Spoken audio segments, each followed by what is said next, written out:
This is Cruise Radio. I cruise a lot, and I always sail with travel insurance. You should, too. Get a free quote today at tripinsurance.com.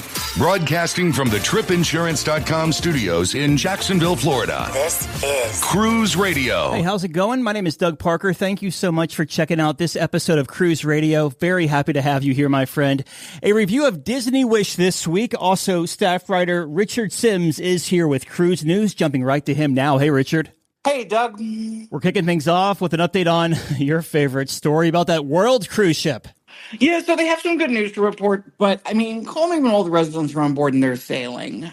They do say that things are looking up right now, though. For those who haven't been keeping track, the Villa the Odyssey is the ship we're talking about, and it's the ship that's supposed to take people on a 3.5-year cruise. They were expected to welcome guests back in May, but there was a delay, followed by another, and then another, and then another. The most recent issue was they needed to basically replace the rudder stock, which has now been installed. And the good news is the ship has been floated out of dry dock, but they're still not quite ready to set sail. And when they do, it will obviously mean changes to the itinerary because they're already, several months behind schedule. We spoke to one of the residents who is patiently awaiting the chance to move into their new home. And they said that the ship is hoping to board, well, actually, as we record this, they're supposedly hoping to set sail and board today or certainly this week. But I don't know, that seems a little unlikely to happen as there's still testing and certification that has to be done. So I think the one thing we can say for certain is that we will be updating this story next week. Now, will we be updating it by saying, hey, they've set sail and people are on board and, life can continue aboard the Odyssey? I don't know, but we will definitely continue to update this because you're right. It is really my favorite story right now. One cruise line that is going places is Royal Caribbean with some great news to report. Yeah, during their most recent earnings call, Royal Caribbean revealed that their new-to-cruise numbers are up in double digits. This is a market that they've been pursuing pretty heavily because they've launched a lot of 3 and 4 day cruises. And the theory behind that is that, people who are sort of thinking about taking their first cruise might be wary about committing to a week or more on a ship. But a 3-day weekend, that's a great kind of almost like a little starter course on what cruising involves. They also said that they're seeing growth in repeat customers, which is obviously important because you want to have that loyal customer base coming in. And they're also seeing a really big increase in people making additional purchases almost immediately after booking. Like we talk a lot about onboard spend, which is, when you go on board and maybe you go to the casino or you decide to go to a specialty restaurant.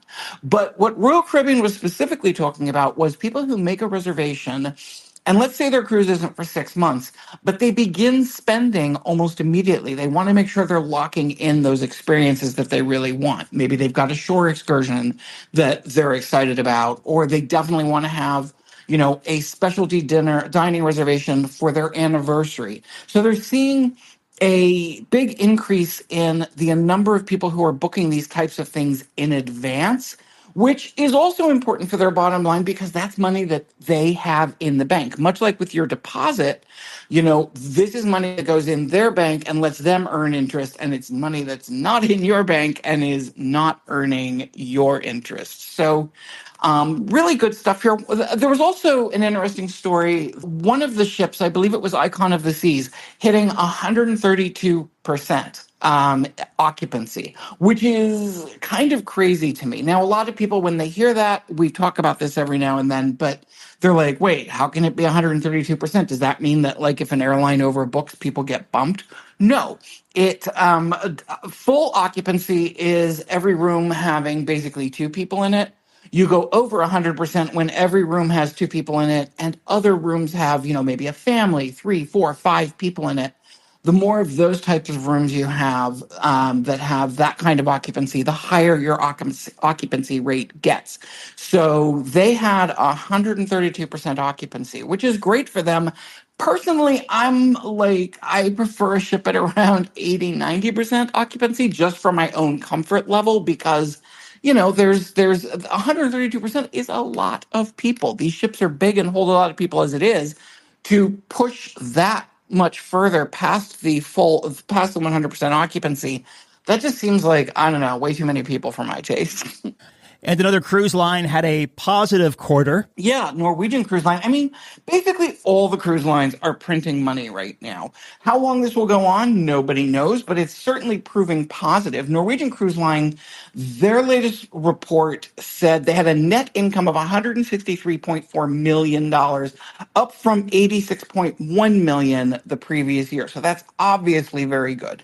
They generated, get this, $2.37 billion in revenue. 2.37 billion with a B, which is up 8% from the same period in 2023. And they say, it's based on all the things we always talk about. It's based on strong sales. It's based on the fact that they're getting more money per stateroom now. It's booked based on advanced bookings. It's based on onboard spend.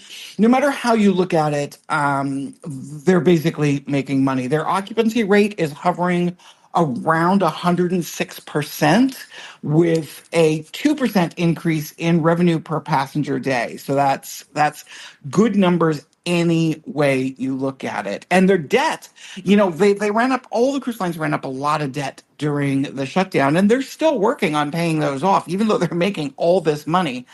So apparently their liquidity right now is 2.7 billion, and their debt has been reduced to 13.4 billion, which is still a lot of money. But they're making money hand over fist and working on paying off those debts. So, I'm pretty sure that although the report was maybe not quite as good as they had originally thought that it might be, and as much as they had projected it, they're still very happy with their earnings report, I assure you. Yeah, and also the smallest of the big three and the least amount of debt of the big three, too. So not a bad position to be in right now. Not at all. And we have new details about the next ship to join the Disney Cruise Line fleet and where it will sail. Yeah, this is the Disney Destiny, and it'll start sailing in 2025. It's going to offer something a little bit different from past ships because when she does start sailing, and it'll be out of Port Everglades, Florida, the Destiny is going to give some of Disney's villains their due. This is something that you've seen in the various Disney parks for a while because some of the villains are almost as legendary and popular as the heroes. For every Snow White, there's like a wicked witch out there waiting to poison her. So, when it comes to baddies, they don't get much more notorious or well known than Cruella de Vil, who was, of course, the woman who wanted to turn the 101 Dalmatians into a fur coat. Well, she's going to get her own piano lounge on the Disney Destiny. It's going to be called DeVille. It'll be in keeping with her color scheme. It'll be red and white and polka dotted, and it's going to be very cool. But my favorite thing they're adding to this ship is a Haunted Mansion themed parlor. I am a huge fan of the Haunted Mansion. If I had to pick one ride that I must always do at Walt Disney World, it is the Haunted Mansion. So the fact that Disney Destiny is getting a Haunted Mansion themed parlor is very cool. They're also incorporating the villains into other aspects. Like, let's say you're playing trivia. They might have a villain suddenly take over trivia, or they might have a villain, sort of pop in during what was a hero's scheduled photo shoot with passengers. So they're really leaning into villains, which is very cool because I kind of feel like that is something that is a little underappreciated. And as someone who has always preferred the villains over the heroes, I'm very, very into this. The Haunted Mansion, by the way, the Haunted Mansion parlor is going to take over the space that on the Disney Wish is occupied by that Star Wars themed bar. The Star Wars bar is going to be exclusive to the Disney Wish.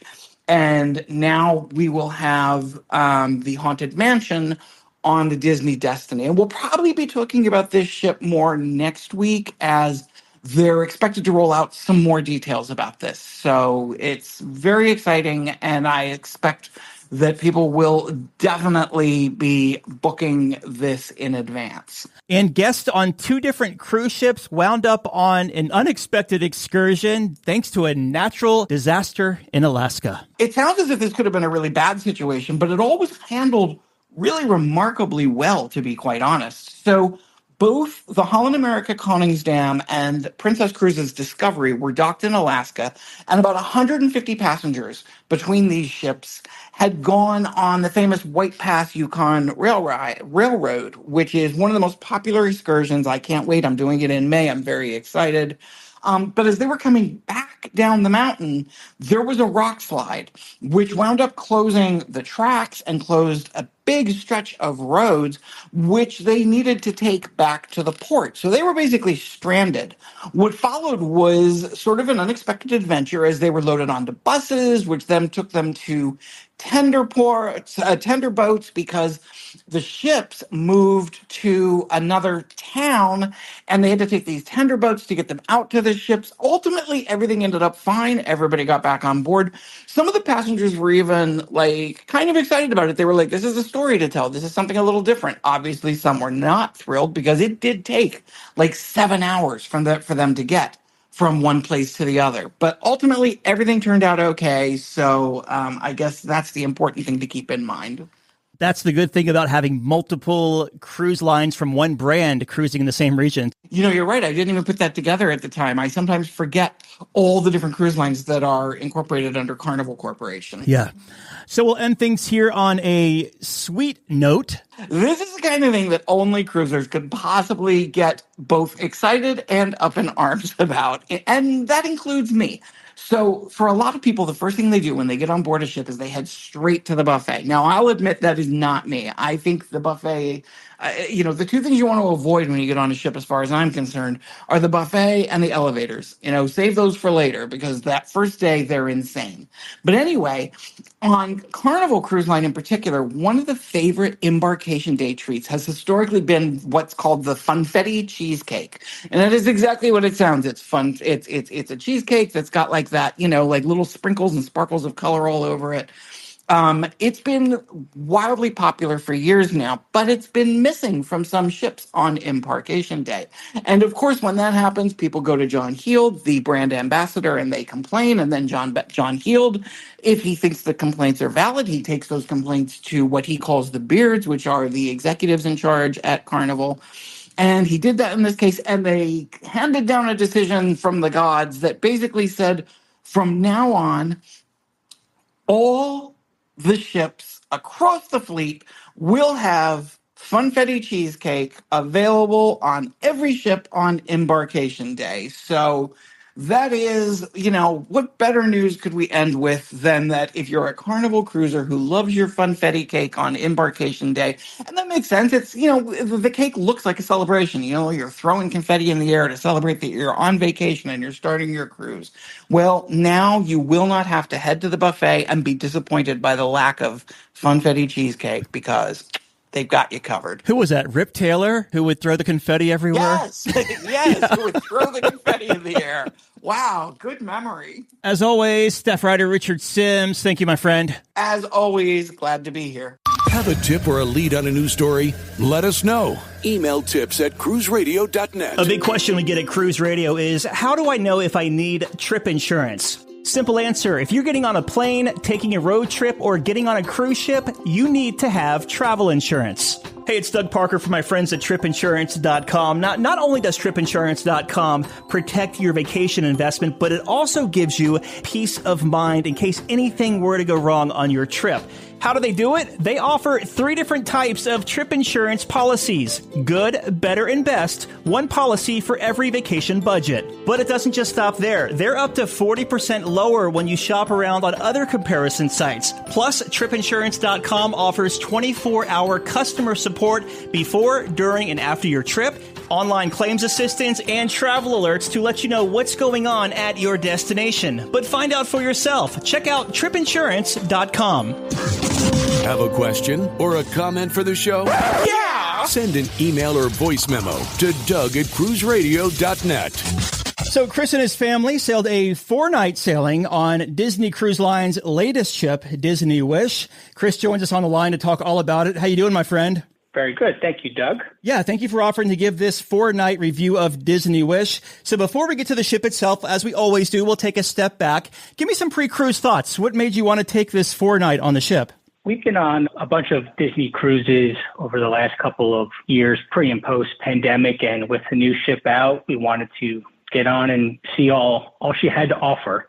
Some new restaurants, some new shows, and, 3 or 4 nights, not a bad time just to kind of get away quickly with the family. Now, you're up in Middle Tennessee, so do you typically fly into Orlando or do you take the road trip?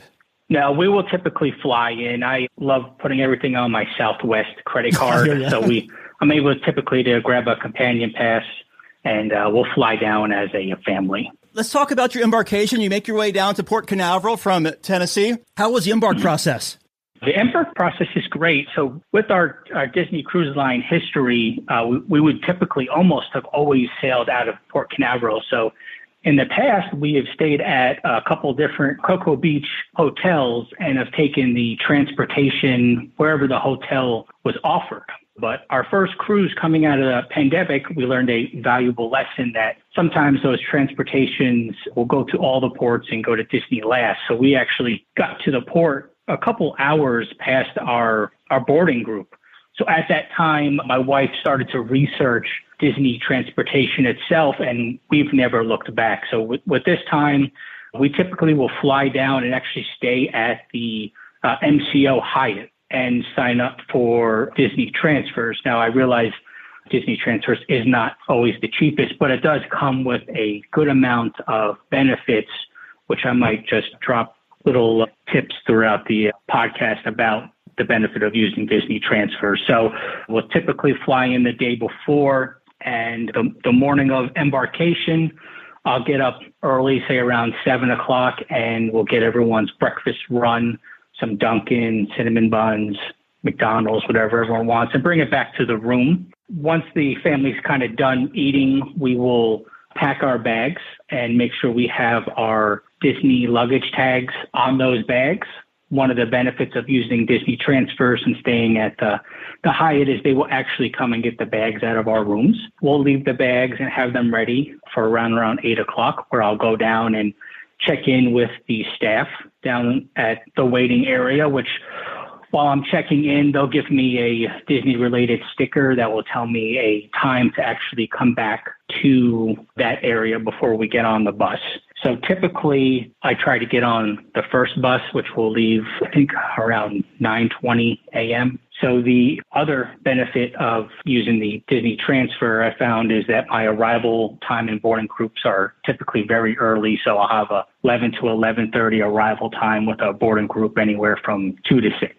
Once we get on the bus, they'll usually throw on a Disney movie, enjoy the hour ride to Port Canaveral. Once we arrive at Port Canaveral, I would probably say it takes about less than 20 minutes to get from the bus to the actual waiting area. We'll have everyone's passports and boarding group, all that documents ready for them to check us as soon as we get off the bus. Using the transportation really just makes the morning very, very easy. I agree with you 100% about that Hyatt at the Orlando airport, just because if I'm taking a flight out west or if I'm going to, an international destination that has a nonstop flight from Orlando, I'll pick that over Jacksonville. Typically, there's nothing like waking up and already being at the airport. Yeah, and they have a great heated pool that's on a roof that you could watch the planes take off and land, order some dinner. Really easy. And if the price is quite high, I'll also compare to booking it directly through Disney versus directly through Hyatt and compare and see which one's cheaper. So I have found that sometimes booking through Disney is almost $75 cheaper because they'll buy a block of rooms. That's awesome to know there. You make your way to the cruise terminal at Port Canaveral.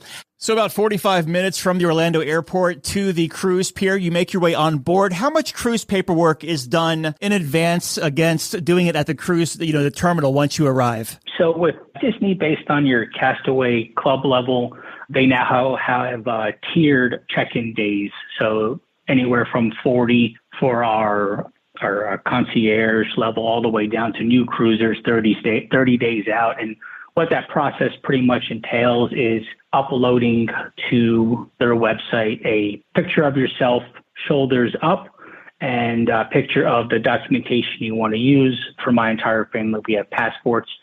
So I will have a photo of their passport and then enter all that information. During that time, also the check-in process, I will add the credit card I want to use during the sailing, and also any information for the kids, in particular with the kids club, any allergies, dietary restrictions, anything like that.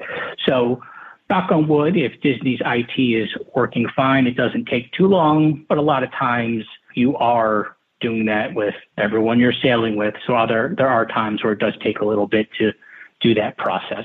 Do you always pick early embarkation, and what has your experience been? We have typically done the early ones. The only time we got that late one was the first sailing after the pandemic, when we took the hotel transportation, and we wound up getting there probably almost 1:00, and then we had to go through all the COVID testings, and that was a long process. But not to change ships, but when we were on the Dream out of Hawaii and we got there, and it was, I want to say they were probably in boarding group 10 or 12.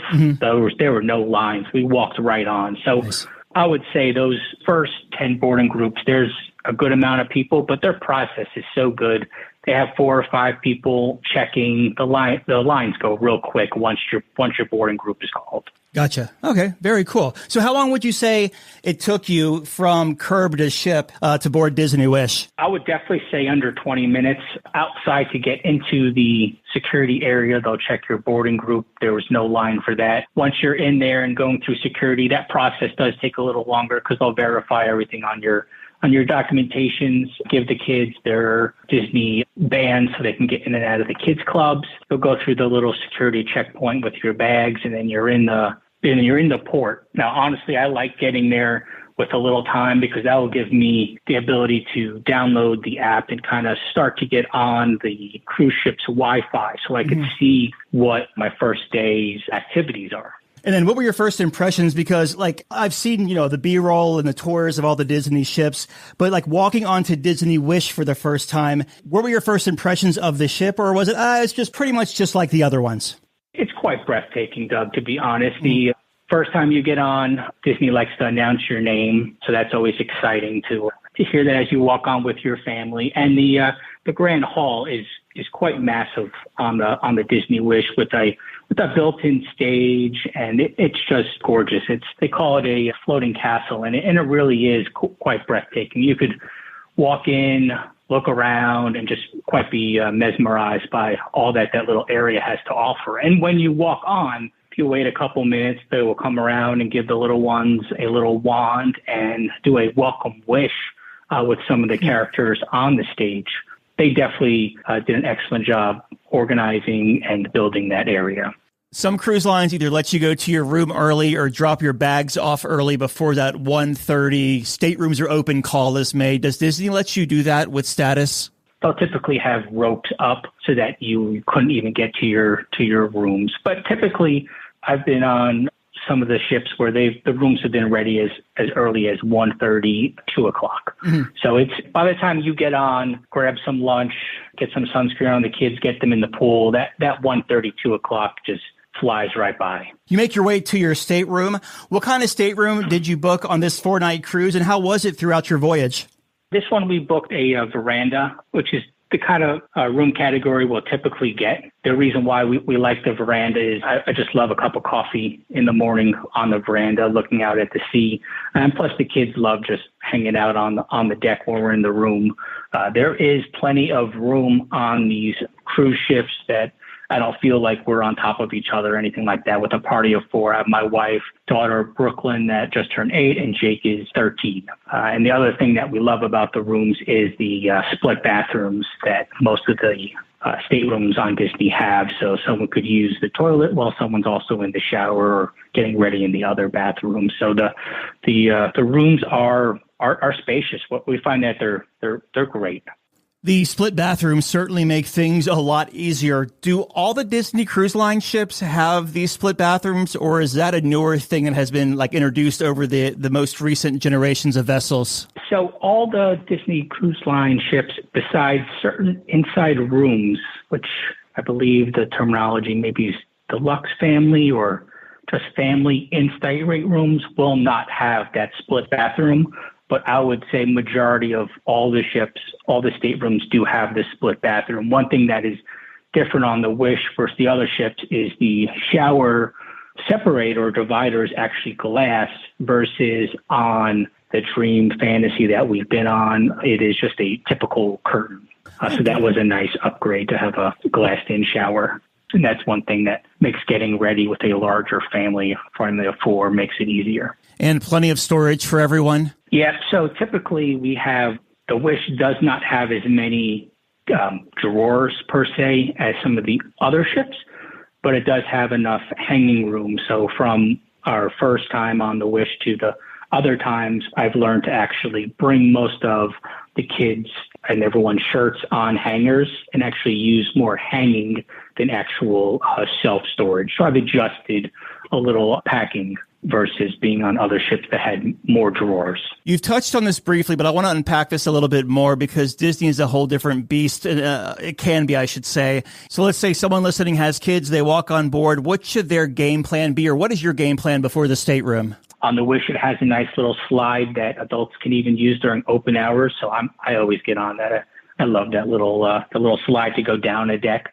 So we'll go explore the Oceaneers Club on the Wish. We'll check out the different little areas. My daughter loves the fairy tale area and the Imagineering lab. And then with Jake being 13, we could sign a waiver for him to go into Vibe, which is the older one for kids 14 to 17, whereas the Edge is 11 to 14. So we will typically go to both of those kids clubs next, sign that waiver. Jake get the sticker on his Key to the World card so that he can check himself in and out of that club. But after visiting both those kids clubs, we'll head up to the pool deck based on the line for the Aqua Mouse. My daughter and son will get in that line. My wife will grab a couple chairs, hopefully in the shade, and I will start to make my rounds to get everybody's lunch. So typically on the Wish, the kids really love, and myself too, love Mickey's Festival of Friends. It's one of the biggest changes that Wish has compared to other ships. There's about 4 or 5 mini little restaurants on the pool deck, anywhere from Donald's Mexican Cantina, a barbecue, your usual grill, pizza, and soft serve ice cream. So I will typically get a little of everything for everyone, bring that to the chairs, and then I'll go hit up Marceline Market and grab a couple shrimps and Oreo cheesecakes for the family. So we'll let the kids run off, enjoy the pool. I'll grab the food. My wife grabs the chairs, and then when they get a little tired or hungry, they'll come and visit us. You were talking about grabbing food, so I want to ask you, is it every Disney ship across every sailing that on embarkation day you'll have the boiled shrimp and crab legs? Because that was a welcomed touch for sure. Yes, the ships that I've been on and the times that we have definitely stopped on embarkation day in the buffets, whether it was Cabanas or the Marceline Market, yes, I've always found shrimp, some crab legs, and some additional seafood always. And the other stuff that I'll sometimes enjoy is they really have a great chicken tikka masala on embarkation day that I love getting also. But yeah, there's always been a good little section of seafood offerings on embarkation day. What were your impressions of the buffet throughout the cruise? I like it. The variety is excellent. What's nice on the Wish is they have a kids-specific little buffet nook area. So they'll have your Mickey waffles in the morning there, your kids' mac and cheese, chicken tenders, and then they'll have more of a adult kind of section also where they'll start off with maybe some pizza, a meat that's carved, a charcuterie plate, and then some Indian dishes, some Chinese dishes, and then you follow up with your yogurt, soups, salads, and desserts. So I always find that there's a ton of different options. Even for breakfast, there's a great variety at the buffet. You could eat there and basically not have the same dish on a 3 or 4 night cruise if you wanted to try something different every day. Very good. So let's talk about the main dining rooms on board the ship. And of course, Disney has the rotational dining where you dine in a different dining room every night. So talk to us about how the rotational dining works and how were the different themed experiences during your 4-night cruise? So the rotational dining with Disney is basically your servers will rotate with you as you stop each night in a different restaurant. So the 3 options on the Wish is going to be 1923, which is split into basically 2 restaurants. You have the Roy side and the Walt side. And then your second dining or your second restaurant would be the Worlds of Marvel. And then your third restaurant is going to be Arendelle. Each one's going to be a little different cuisines, different activities during the dining, and different food offerings. But typically with the rotational dining with Disney, you have 2 options for main seating or second seating. In the app, it will tell you both your table number, which is what they'll ask you as you enter any of the restaurants. Our rotation started in 1923, which I personally is one of my favorite food restaurants on the Wish. The setting is awesome to see, over 1,000 different props and drawings from the animation studios. The food that I really enjoy in 1923, their appetizer has really nice burrata mozzarella and also has this great duck confit. But for dinner, the standout will always be the 1923 filet mignon. They cook it any liking, but it just comes out delicious. And then there's a side dish from the rack of lamb that has a delicious potato side dish that I will order to pair with the filet mignon. So while I'm enjoying my steak, the little one will order her typical mac and cheese and chicken tenders with a side of ranch. And for dessert, typically in all the restaurants, my wife and I will always start with some coffee, and we have a very hard time selecting just one dessert. Mm-hmm. So we'll typically get 2 or 3 to try with the table. So this one, my favorite would be the apple cheesecake or the blueberry lemon Bavarian cream. So after 1923, our next night was in the Worlds of Marvel. So that restaurant it's like an interactive Avengers mission, which there's tons of different screens, and they'll play little clips of Marvel movies and some of the superheroes. While we're at this one, my kids love getting the Quantum Core sippers. It's this little drink made for the kids that has like pop rocks in it. They absolutely love it. For dinner here, I will typically get the chicken schnitzel and the regatta and gnocchi for dinner. The regatta really is top notch here. It's probably one of my favorite pasta dishes during the entire cruise. For dessert, we'll have the sticky date pudding and this nano Dobas torta, which is like a chocolate tart. The next dining would be in Arendelle. Now, because we're on a 4-night cruise, we would have the Pirates menu, which is what the whole entire ship will serve that night, no matter what restaurant you are in. Typically on those nights, we will have some seafood. We'll start with some crab cakes and then have a shrimp and pasta dish. And then when we're actually in Arendelle to eat Arendellians food, we will start with the baked scallops and a cheese ham tart for an appetizer. The soups at this restaurant are really hearty and paired very well with the 6-grain bread. So there's a carrot soup and a split pea soup. For dinner, we'll have the panko-crusted Icelandic cod or the Arendellian Swedish meatball and pasta version. And now this place has delicious desserts also, very Norwegian. So there's an apple cake, a pancake roulade, and a really good Elsa's coronation sundae. They also have, for the kids, like this Olaf's s'mores bar that's basically graham crackers, chocolate, marshmallows, just delicious. I always love stealing a bite out of my daughters. But what I really enjoy when we dine in Arendelle is the show. They have a 3-piece band playing Frozen songs, and all the characters come out, do some singing and dancing, and then they come around and come to your tables, and you get some photos with Anna and Elsa. So overall, that experience dining at Arendelle it's amazing to see a show and dinner at the same time. Outside of the main dining room experiences, though, did you do any specialty venues throughout the ship during your 4-night?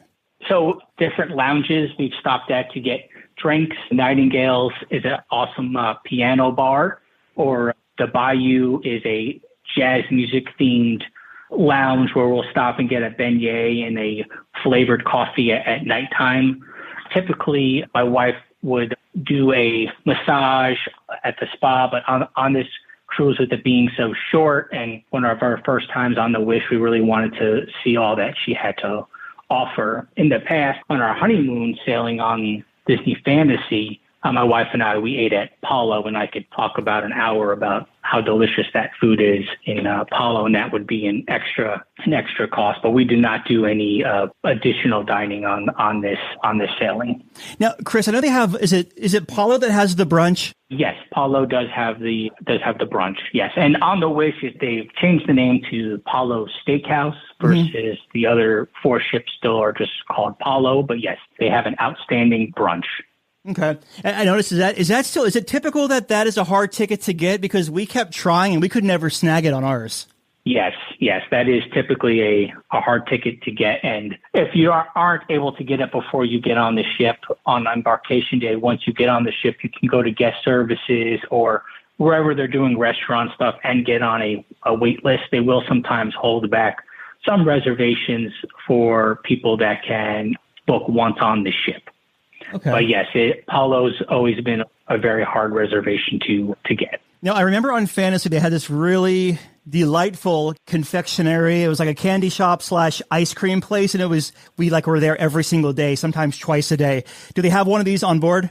Yes, they do. And it's themed after Inside Out. I believe it's called Joyful Sweets, where they have a bunch of different gelato offerings and specialty cookies, Rice Krispie treats, snacks. And what's one thing that's really nice with, I believe, all these specialty ice cream places on any of the ships is, let's say you wanted to surprise your family and you could actually go in there during the day and order something to be delivered to the main dining that night and surprise them with a little gelato or a special Rice Krispie treat from the Joyful Sweets. Now, all the items inside that area are an additional charge, but they are well worth it. The gelato is outstanding.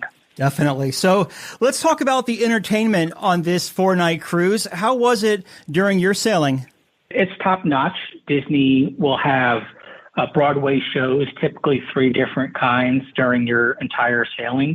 So with us having early dining or main dining, our shows will fall after our dinner versus if you have secondary or late dining, your show would fall before.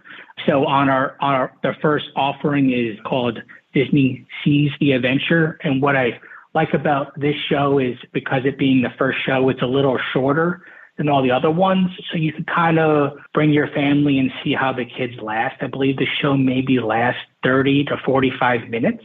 So it kind of gives you a baseline to see how the kids would do on the other 2 shows that are typically a little longer. So the other 2 Broadway shows are going to be the Little Mermaid and Aladdin. What's nice is Disney will typically have someone from Broadway visiting, and they would be a part of the show. Wow, that's awesome. Yeah, and outside the shows, they'll have their typical popcorn boxes and buckets and soda and all that you could purchase to enjoy during the show if you find yourself hungry.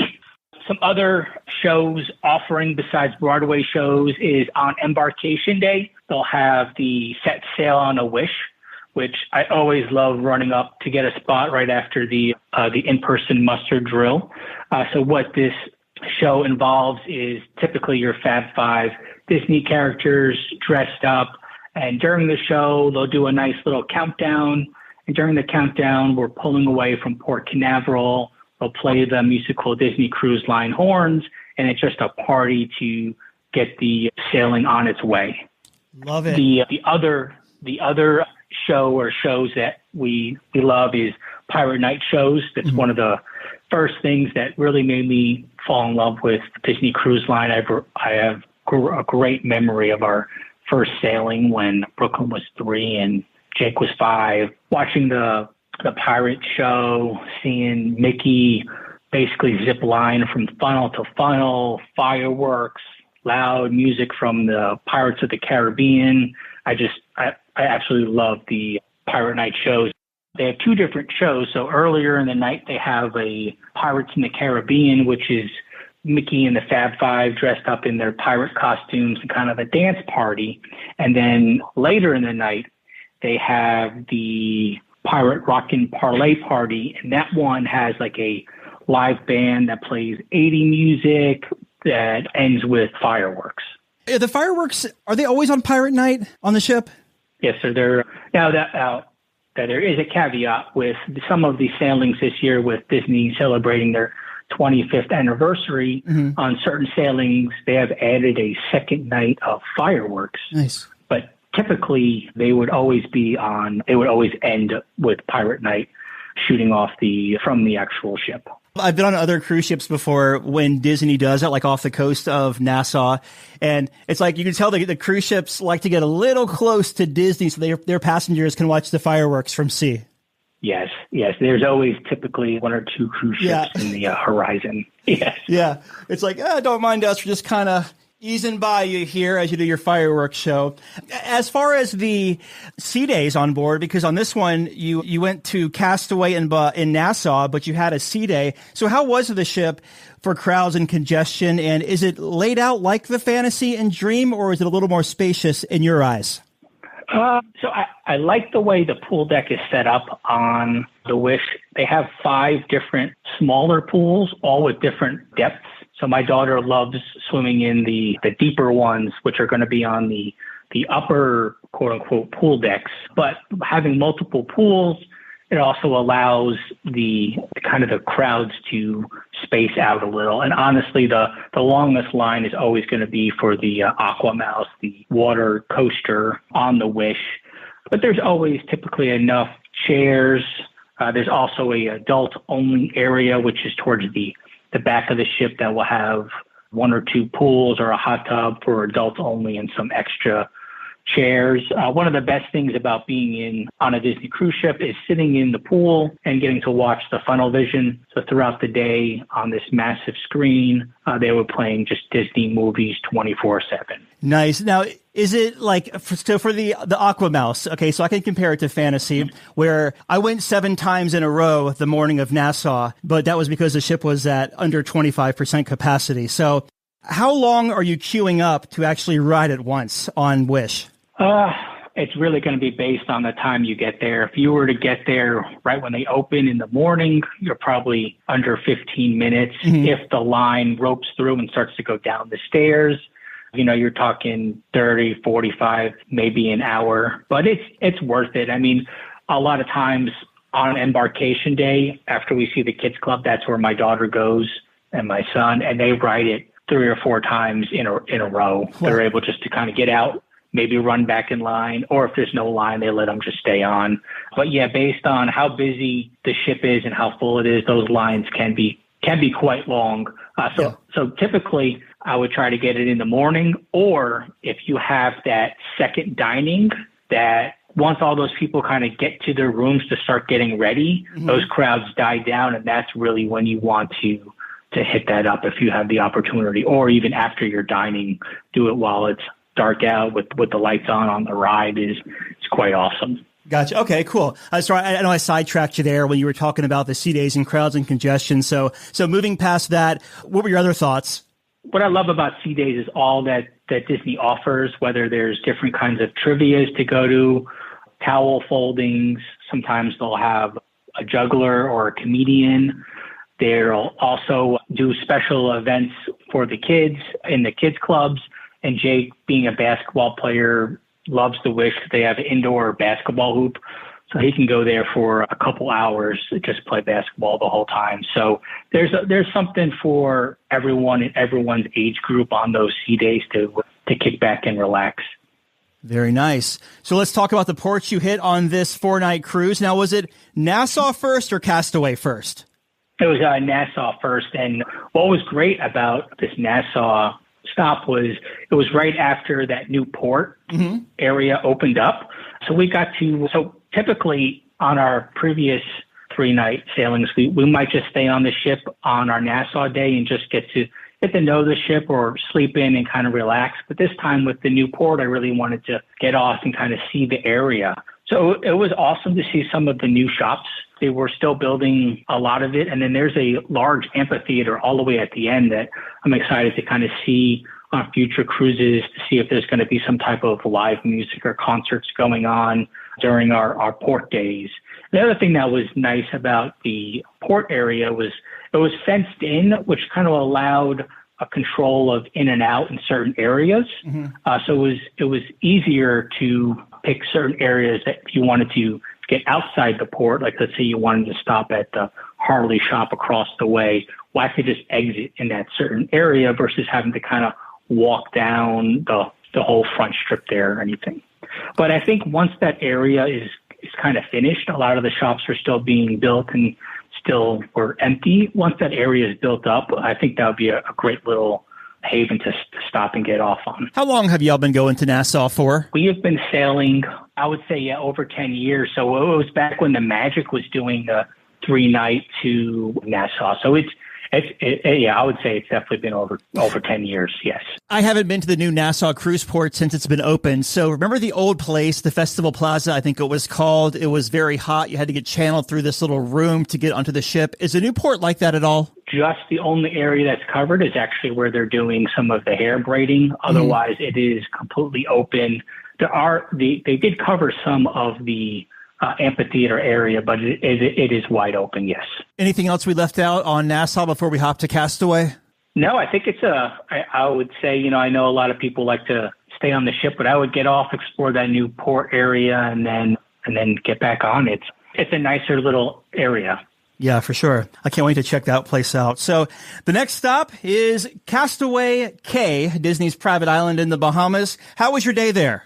That is one of my favorite days on any of our sailings that stop there. Nothing beats having a little private island to yourself and all your guests. This was the first time we actually did an excursion on Castaway. Typically, we will kind of just get off and get a good spot on the beach and spend some time at the little water pelican plunge, like a little water slide out in the area, or go to some of the splash pads based on how old my kids were.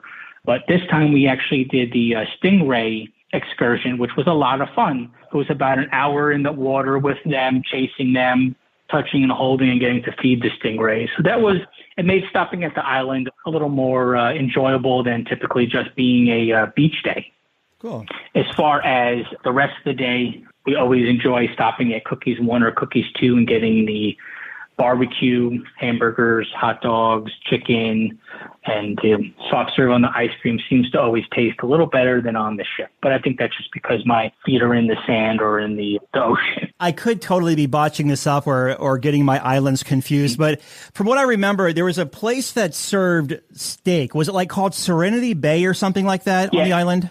Yes, that's correct. The restaurant on Serenity Bay, the adults-only area, does offer a steak compared to Cookies 1 and Cookies 2. So, yeah, your memory is correct, Doug. Very good. Have you swam to the underwater reefs out there at Castaway? I have not. We'll typically swim to just the little islands where the kids can play on. But I've definitely seen some photos of little Disney hidden treasures that are out there that you could snorkel to. We went out to the snorkeling trail about a year ago, and we had the GoPros with us, and we, went all out there. And of course, there's ropes where you can't go too far, but wow, if you're not careful, that'll take the wind out of you. Yeah, I remember people saying that, and I think you have to wear a life vest. You do, also, no matter how good of a swimmer you were. So some people just don't like swimming with those in long distance. But yeah, I mean, if you can get out there, it's definitely well worth the visit. I tried during the snorkel thing. I had one of those bags around my neck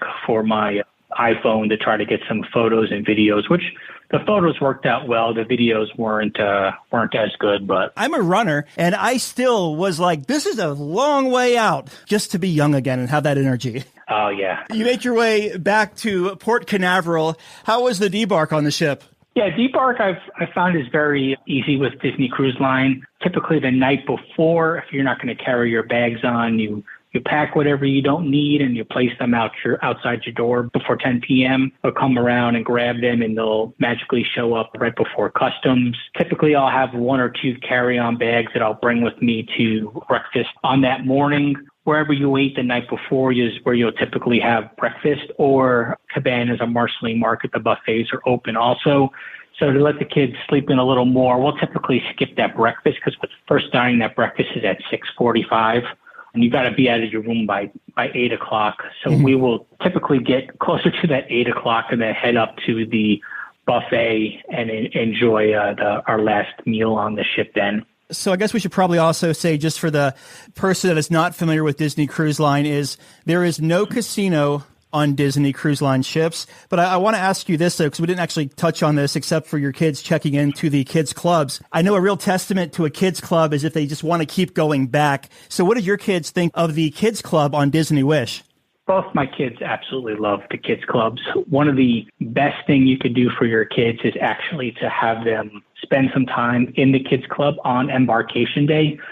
They'll make friends with kids their age and actually then look forward to going to the kids club more often. The activities that the counselors do throughout the time on the ships, and they'll get special character meet and greets. The kids will go back longer and longer. There's many times where my daughter will say, come get me in an hour. And then when I come back in that hour, she wants another hour, then another hour, then another hour. But if she ever does want to leave early, they'll message us in the Disney Cruise Line app to say, hey, Brooklyn wants to get picked up or anything like that. And my son absolutely loves going to both the Edge and Vibe. I joke with him, I'm like, you have to come to dinner. But other than that, enjoy your cruise. Gives him a chance to have that alone time, have some individual time on the ship, and we feel comfortable versus being at a park and letting my 13-year-old son go. That I wouldn't have that same comfort level. I would say the kids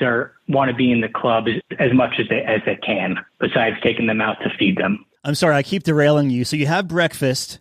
All right. So after our breakfast at Marceline Market, we typically will, when you do debark, Disney will give you a luggage tag that will have a certain character on it. So typically you will have to wait for that character to be announced before you're able to get off the ship. So we will wait for that character to get announced. We will then make our way down to the atrium area and get in line. Based on how quickly you want to get off the ship, the lines can sometimes be long. If you were to head down immediately when your Disney sticker is called, or if you waited a little bit, the lines definitely get shorter. I've typically not waited in a line more than 15 minutes to get off the ship. But at the same time, I'm also not doing express walk off or I'm not in a rush to get off, because typically our flights to head home are going to be in the early afternoon, anything after noon or 1 o'clock. So we'll head down once our luggage tag gets called, work our way off the ship, swipe one more time off with the key to the world card to get off the ship, make our slow way down to customs and grab our bags, walk through, wait in that line. Based on what time you get there, that line will be long, or based on how many representatives they have. Sometimes they'll have up to 3, sometimes they'll have as little as 1. So you could spend some time there based on just what day you have. And then we'll get back on pretty much the same bus that we took from the Hyatt airport to get back to the Hyatt. Very good. Now, any first-time tips to offer someone either sailing Disney Cruise Line or Disney Wish?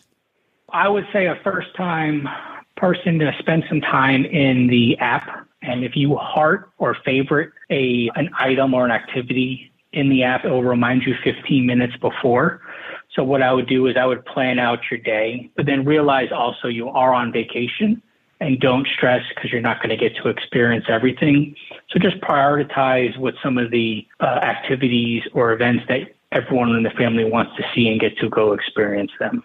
Before you sail a ship like Disney Wish, do you go and look at the reviews and kind of gauge what it will be like that way? Or do you look at reviews as just all being subjective and you'll kind of form your own opinion? The reviews themselves, no.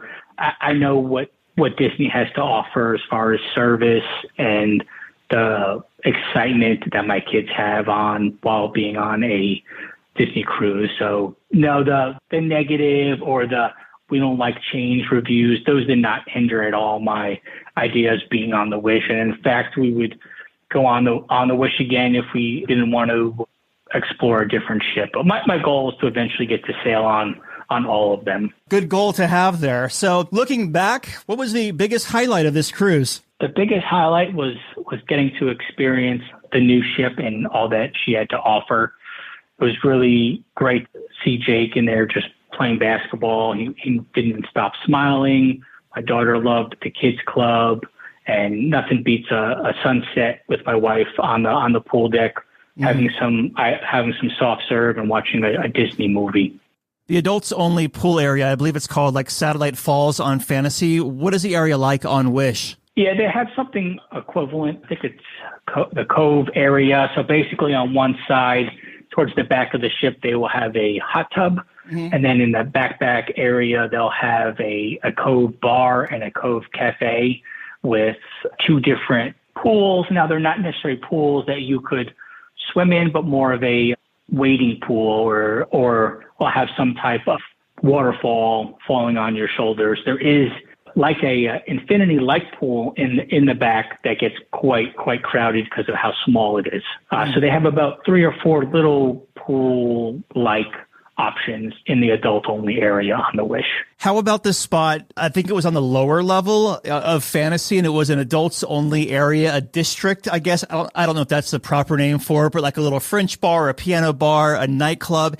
Any of that taking place on Wish? On the Fantasy and the Dream, they have the lounge, which basically is, you're right, it has 4 different little lounges for adults. On the Wish, it's a lot more spread out. We have a hyperspace lounge and the Bayou, which are basically next to each other, which are in the middle of the ship. And then we have Luna Libations, Keg and Compass, which are in a little different area of the ship. So it's not going to be the same. Whereas, and then you have Nightingales, the piano bar. They're not all in one area of the ship, like on the Dream and Fantasy. They're a little more spread out. And also on the Wish, those lounges do seem to be a little smaller, so they do get more crowded than some other lounges. All right, well, in closing, your final thoughts of Disney Wish. Overall, Doug, I thought it was a amazing sailing.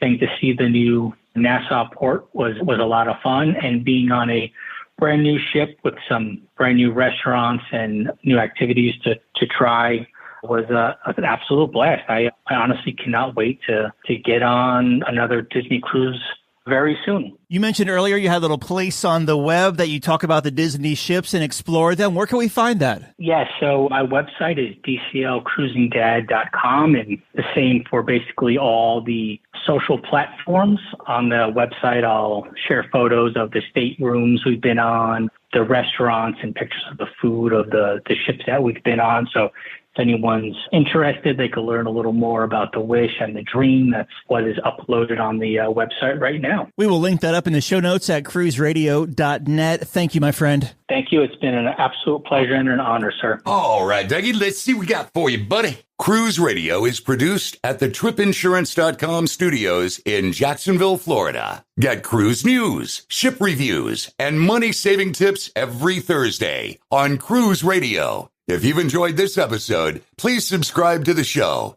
If you want to help spread the word, give Cruise Radio a 5-star review. Find Cruise Radio where you listen to your favorite podcast or online at cruiseradio.net. I'm your announcer,